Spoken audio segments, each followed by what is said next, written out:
Mani motivēja tas, kad es pati esmu bijusi sociāla riska jaunietis. Man liekas, kad ir forši, kad jaunietim ir tāda iespēja lūgt palīdzīgu roku. Citam tas ir parunāties, citam tas ir palīdzība kādos mājas darbos vai socializēšanās. Tas ir vienkārši atbalsts, jā.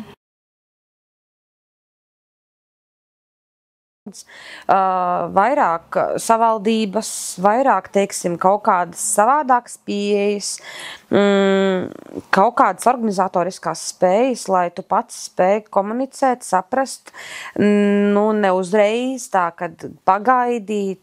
Tas ir ļoti, ļoti svarīgi. Liela daļa ir atkarības, komunikācijas prasmi trūkums. Nav šīs socializēšanās spējas, grūtības mācīties. Un tas viss jau ir viens aiz otru tāda ķēdes reakcija.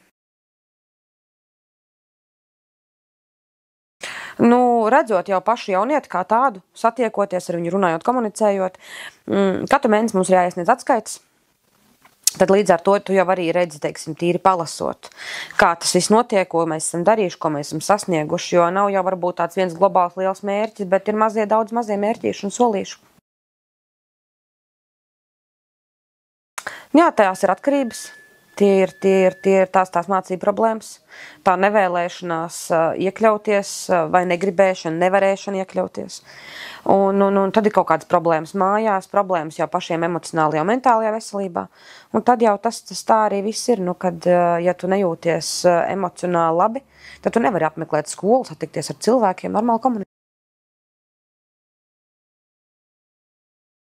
Noteikti empātija, jo ir ļoti svarīgi nevis tikai nosodīt, kritizēt vai prasīt, aizgūtnēm prasīt, bet iejusties tā otrā ādā un lēnam lobīt.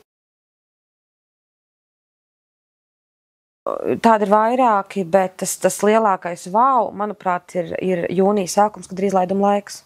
Un kad tā 9. klase ir pabeigta, ka tas varbūt jau ir vairāk reizes mēģināts un darīts un iets, bet kad tas jaunietis pabeidz.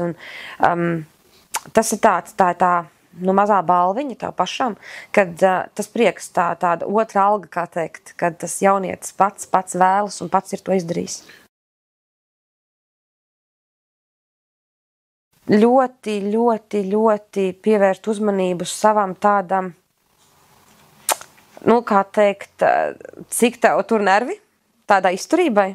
Ļoti tam ir jābūt tādam, ļoti jānosprauž robežas, cik tālu tā kā to jaunieti pielaist, bet darbiņam jau nav nekādas vainas un ir baigi feini. Galvenais, ir pašam šī precizitāte un šīs robežas.